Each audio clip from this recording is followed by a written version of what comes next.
அன்புள்ள ஆண்டவரே, மீண்டும் உம்முடைய பலத்த கிருபை இந்த நாளிலும் எங்களை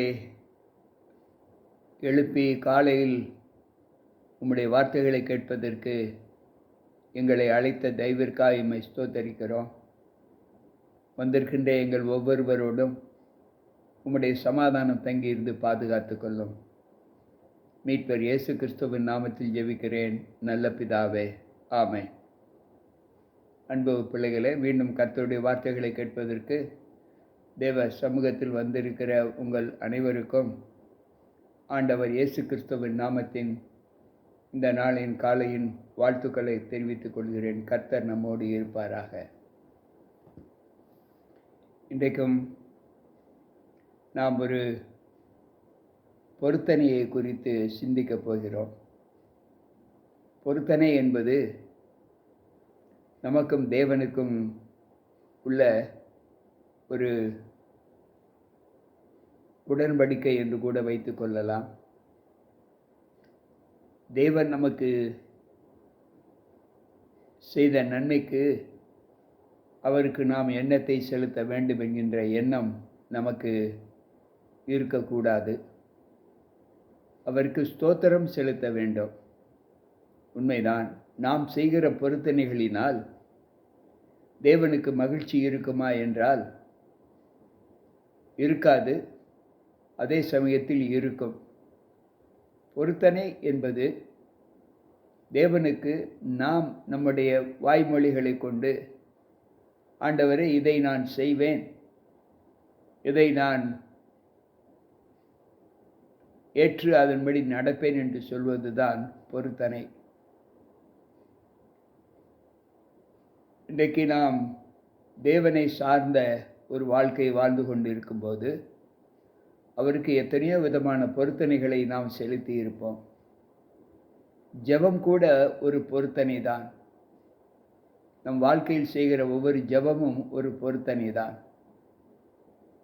ஆனால் அந்த பொருத்தனைகளை நாம் நிறைவேற்ற வேண்டுமா அல்லது வெறுமையாக இருக்க வேண்டுமா என்றால் சற்று யோசிப்போம். ஏசாயா பக்தன் 29:13 இப்படி சொல்லுகிறார்: இந்த ஜனங்கள் தங்கள் வாயினால் என்னிடத்தில் சேர்ந்து தங்கள் உதடுகளினால் என்னை கனம் பண்ணுகிறார்கள், அவர்கள் இருதயமோ எனக்கு தூரமாய் விலகி இருக்கிறது என்று சொல்லுகிறார். வாயினால் செய்யும் பொருத்தனைகள் நிறைவேற்றப்படுவது இல்லை என்று ஆண்டவர் சொல்லுகிறார். இதை குறித்து வேத எழுத்துக்கள் நமக்கு என்ன சத்தியத்தை சொல்லித் தருகிறது என்பதை யோசித்து பார்ப்போம். பிரசங்கியின் புஸ்தகம் அங்கு 5வது அதிகாரம் 4வது வசனம் இப்படி சொல்லுகிறது: நீ தேவனுக்கு ஒரு பொருத்தனை பண்ணியிருந்தால் அதை செலுத்த தாமதம் செய்யாதே, அவர் மூடரில் பிரியப்படுகிறது இல்லை, நீ நேர்ந்து கொண்டதை செய் என்று சொல்லுகிறார். நீ ஒரு பொருத்தனை பண்ண வேண்டுமென்று நினைத்தால், அது சொன்னால் அதை கர்த்தருக்கென்று தாமதம் செய்யாமல் செய்துவிட வேண்டும். அவர் மூடர்களில் பிரியப்படுகிறது இல்லை என்று சொல்லுகிறார். 5வது வசனம் இப்படி சொல்லுகிறது: நீ நேர்ந்து கொண்டதை செய்யாமற் போவதை பார்க்கிலும் நேர்ந்து கொள்ளாமல் இருப்பதே நலம் என்று சொல்லுகிறார். நீ எதை உன் வாய்மொழிகளை கொண்டு தேவனுக்கு செய்வேன் என்று சொன்னாயோ அதை கண்டிப்பாய் செய்ய வேண்டும். அப்படி சொல்லியும் செய்யாமல் இருந்தால், அது சொல்லாமல் இருப்பதே அது உனக்கு நலம் என்று ஆண்டவர் சொல்லுகிறார். அன்பு பிள்ளைகளே, அப்படி என்றால் நம்முடைய வாழ்க்கையில் நாம் தேவனுக்கென்று செய்கிற பொருத்தனைகள் என்ன? சற்று யோசித்து பார்ப்போம். என்ன பொருத்தனைகளை நாம் சொல்லி செய்யாமல் இருக்கிறோம்? எனக்கு பிரியமான தேவ பிள்ளைகளே, எத்தனை பொருத்தனைகளை நாம் செய்திருக்கிறோம். கர்த்தரை தெய்வமாக கொள்ளும்போது கர்த்தருடைய சமூகத்தில் நாம் திருமுழுக்கு எடுக்கிறோம். அந்த திருமுழுக்கு எடுக்கும்போது அதற்கு முன்பு சபைக்கு முன்பதாக 16 விதமான பொருத்தனைகளை நாம் தேவனுக்கு செய்வோம் என்று அவருக்கு முன்பாகவும் சபைக்கு முன்பாகவும் அறிக்கை செய்திருக்கிறோம் எல்லோருமே. ஆனால் அந்த பொருத்தனைகளை நாம் சரிவர செய்கிறோமா? நேர்ந்து கொள்ளுதல். இங்கு வேதம் சொல்லுகிறது, உபாகமம் 23:21 இப்படி சொல்லுகிறது, நீ தேவனுக்கு ஒரு பொருத்தனை பண்ணியிருந்தால் அந்த பொருத்தனையை நீ செலுத்த தாமதம் செய்யாதே. உன் தேவனாகிய கர்த்தர் அதை நிச்சயமாய் உன்னிடத்தில் கேட்பார். அது உனக்கு பாவமாகும். நீ பொருத்தனை செய்து கொண்டு அதை செய்ய தவறினால் அதை கர்த்தர் உன்னிடத்தில் நிச்சயமாய் கேட்பார். அது உனக்கு பாவமாக தீர்க்கப்படும் என்று சொல்லுகிறார். உன் வாயினால் சொன்னதை நிறைவேற்ற வேண்டும். உன் தேவனாகிய கர்த்தருக்கு உன் வாயினால் நீ பொருத்தனை பண்ணிக்கொண்ட உற்சாக பலியை செலுத்தி தீர்ப்பாயாக என்று சொல்லுகிறார். நீ வாயினால் செய்த அந்த பொருத்தனையை, அந்த உற்சாக பலியை செய்து தீர்க்க வேண்டும் என்று சொல்லுகிறார். அன்பு பிள்ளைகளே, சற்று யோசித்து பார்ப்போம். தேவ வார்த்தைகளை ஏற்றுக்கொள்ளக்கூடிய மனப்பக்குவத்திலே இன்றைக்கு நாம் எப்படி வாழ்கிறோம்?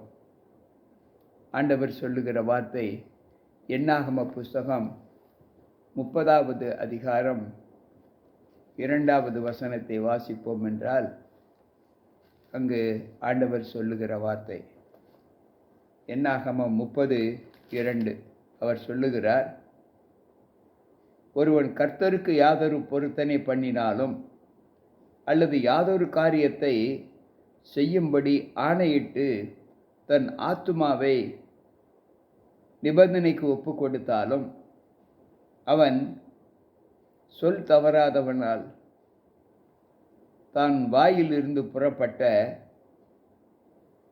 வாக்கின்படி செய்ய கடவன் என்று சொல்லுகிறார்.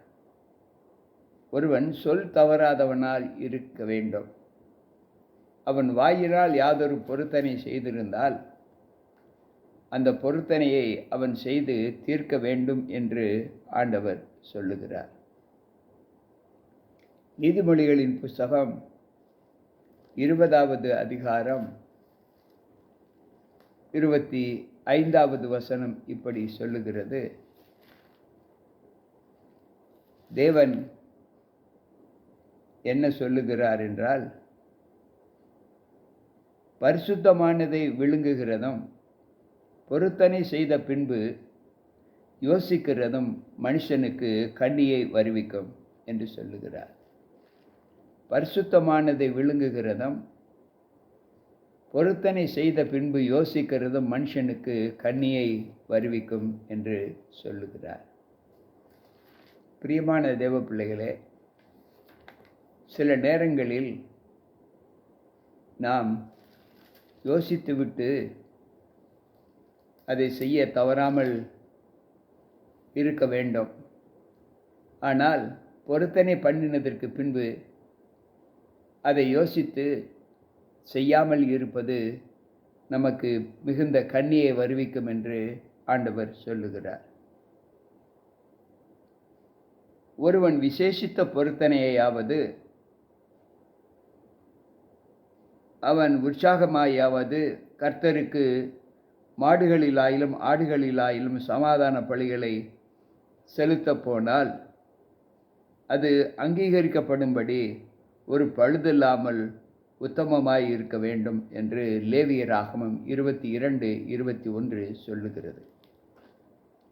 அன்பு பிள்ளைகளே, இன்றைக்கு நம்முடைய வாழ்க்கையில் நாம் ஒரு பொருத்தனை செய்து விட்டோம்.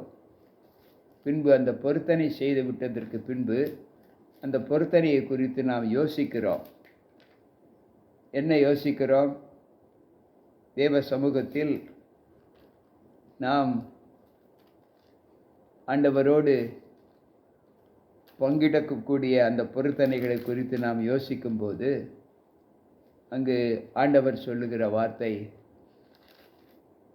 என்ன என்றால், அது நமக்கு கண்ணியை வருவிக்கும் என்று சொல்லுகிறார். அன்பு பிள்ளைகளே, சற்று யோசித்து பார்ப்போம். நாம் தேவனோடு வாழ்கிற அந்த காலங்களில் தேவன் நமக்கு கொடுத்த அந்த சிட்சைகளை குறித்து எப்படி நாம் யோசிக்கிறோம்? ஒரு சமயத்தில் தேவன் நமக்கு கொடுத்த ஆசீர்வாதத்திற்கு நாம் வாய் திறந்து தேவனுக்குள் நாம் பொருத்தனை ஒன்றை செய்து விடுகிறோம். அந்த பொருத்தனையிலே நாம் தேவனோடு செய்து கொண்ட அந்த பொருத்தனை நமக்கு எந்த அளவு நமக்கு சந்தோஷத்தை கொடுக்கும் என்பதை யோசித்து பார்த்தால், அன்பு பிள்ளைகளே, அந்த பொருத்தனை செய்து கொள்ளக்கூடிய ஒரு மனப்பக்குவத்திலே நாம் தேவனோடு இருக்கிற அந்த அனுபவம் நம்மை எப்படியெல்லாம் பலப்படுத்துகிறது என்பதை யோசித்து பார்ப்போம். நியாயாதிபதிகளின் புஸ்தகத்திலே நாம் ஒரு ராஜாவை குறித்து நாம் வாசிக்கிறோம். 11வது அதிகாரம், நியாயாதிபதிகள் 11 அங்கு சொல்லும்போது 31 இப்படி சொல்லுகிறது. நியாயாதிபதிகள் 11:31 அங்கு ஆண்டவர் சொல்லுகிற வார்த்தை, நான் அம்மோன் புத்திரரிடத்திலிருந்து சமாதானத்தோடு திரும்பி வரும்போது என் வீட்டு வாசற்படியில் இருந்து எனக்கு எதிர்கொண்டு வருவது எதுவோ அதை கர்த்தருக்கென்று நான் சர்வாங்க தகன பலியாக இடுவேன் என்று அங்கு ராஜா சொல்லுகிறார். அப்பொழுது ஆண்டவர் ராஜா அப்பொழுது ஆண்டவர் அந்த அம்மோன் புத்திரரோட யுத்தம் பண்ணி அவன் ஜெயித்து ஜெயமாலை கொண்டு திரும்பி ஊருக்குள் வரும்போது அவன் கண்களுக்கு முன்பாக காணப்படுகிறது அவளுடைய மகள் காணப்படுகிறார். பின்பு அவள் மிகவும் மனநெடிவாகி, ஆண்டவரே, நான் சொன்னது உண்மைதான், நான் ஏதாவது ஆடு மாடு ஏதாவது இருக்கும் என்று நினைத்தேன், ஆனால் என்னுடைய மகள் அல்லவா என்னுடைய கண்களுக்கு முன்பாக தென்பட்டார், எப்படி பலியிடுவேன் என்று அவன் யோசித்து மகளிடத்தில் சொல்லுகிறான். அன்பு பிள்ளைகளே, அந்த மகள் சொல்லுகிற வார்த்தை என்ன என்றால், அங்கு ஆண்டவர் சொல்லுகிற, அப்பொழுது அவள், என் தகப்பனாக எண்ணீர் கர்த்தரை நோக்கி உம்முடைய வாயை திறந்து சொல்லிய அந்த விண்ணப்பத்தின்படி நீர் செய்யும்.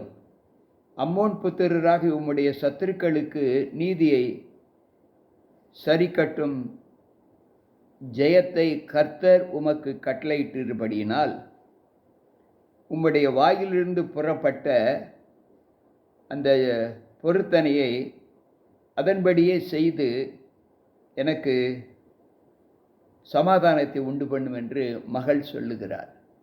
கவலைப்படாதே தகப்பனே, நீர் என்ன பொருத்தனை செய்தீரோ அந்த பொருத்தனையை நீ சரிவர செய் என்று சொல்லுகிறார். அன்பு பிள்ளைகளே, சற்று யோசித்து பார்ப்போம்.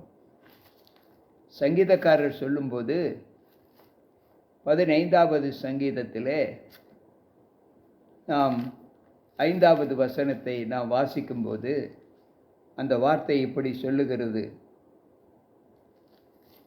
ஆகாதவன் தன் பார்வைக்கு தீழ்ப்பானவன், கர்த்தருக்கு பயந்தவர்களை அவர் கனம் பண்ணுகிறான், ஆணையிட்டதில் நஷ்டம் வந்தாலும் அவன் அதில் தவறாது இருக்கிறான்.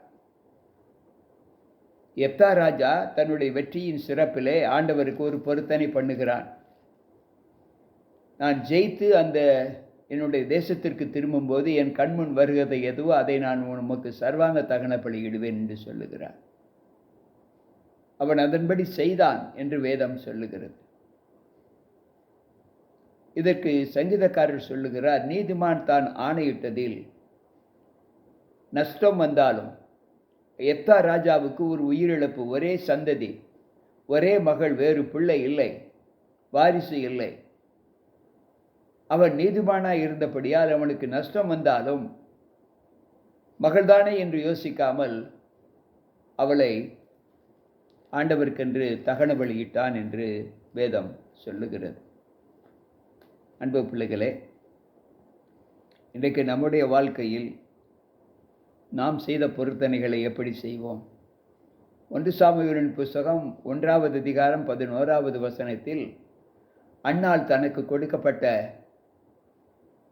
தன் வாயிலிருந்து சொன்ன அந்த பொருத்தனையை நிறைவேற்றினார். எனக்கு ஒரு ஆண் பிள்ளையை தாரும். அந்த ஆண் பிள்ளை வளர்ந்து உமக்கென்று உம்முடைய ஊழிய பணியை செய்வதற்கு நான் அவனை அர்ப்பணம் செய்வேன். அவன் தலைமுடி மீது எந்தவித சகவரம் கத்தியும் படாது இருக்க வேண்டும். படாமல் வளர்ப்பேன், அவனை நசரேய விரதத்தில் வளர்ப்பேன் என்று சொல்லுகிறார். அவள் செய்தாள். அன்பு பிள்ளைகளை, இன்றைக்கு நாம் எத்தனை பொருத்தனைகளை செய்திருக்கிறோம்? யோசித்து பார்ப்போம்.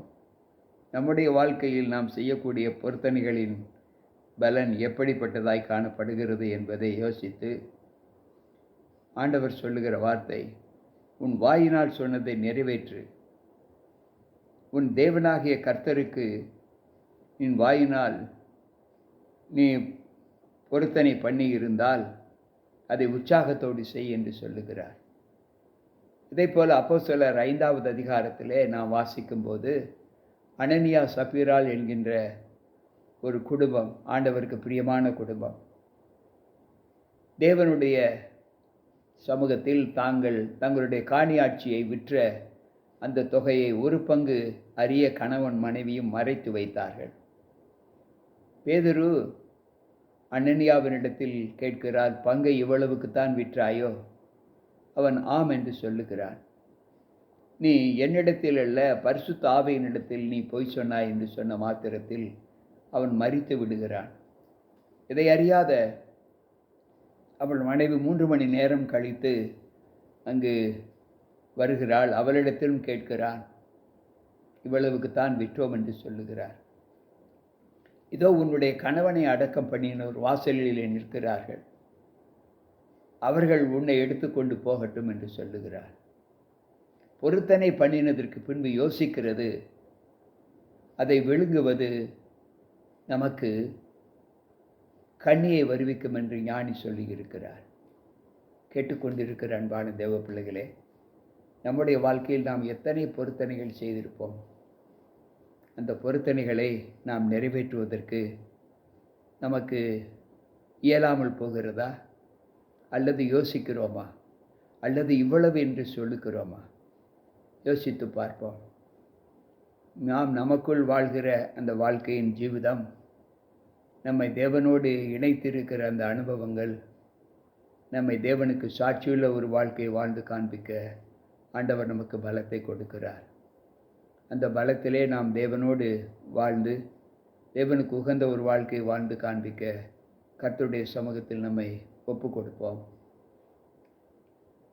அன்பு ஆண்டவரே, உம்முடைய வார்த்தைகளை கேட்ட எங்கள் ஒவ்வொருவரோடும் உம்முடைய கிருபை இருந்து நாங்கள் உமக்கு பண்ணின பொருத்தனை எங்களுடைய வாழ்க்கையில் ஆண்டவரை எப்படி நாங்கள் ஈடேற்றுவது என்று யோசிக்காமல், நாங்கள் வாய் தவறி சொல்லியிருந்தாலும், அதை செய்வதற்கு எங்களுக்கு திராணி இல்லாமல் போனாலும், அதை செய்வதற்கான பலத்தை நீர் எங்களுக்கு தாரும்.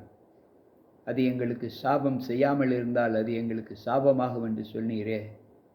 இந்த வார்த்தைகளை கேட்ட எங்கள் ஒவ்வொருவருக்குள்ளும் அந்த சாபம் எங்களை ஆண்டு கொள்ள விடாதபடி நாங்கள் எப்படியாவது நாங்கள் வாயினால் சொன்ன அந்த பொருத்தனைகளை செய்ய கர்த்தர் எங்களுக்கு பலத்தை தாரும். எல்லாம் வல்ல ஆண்டவர் இயேசு கிறிஸ்துவின் நாமத்தில் ஜெபிக்கிறேன் நல்ல பிதாவே, ஆமென்.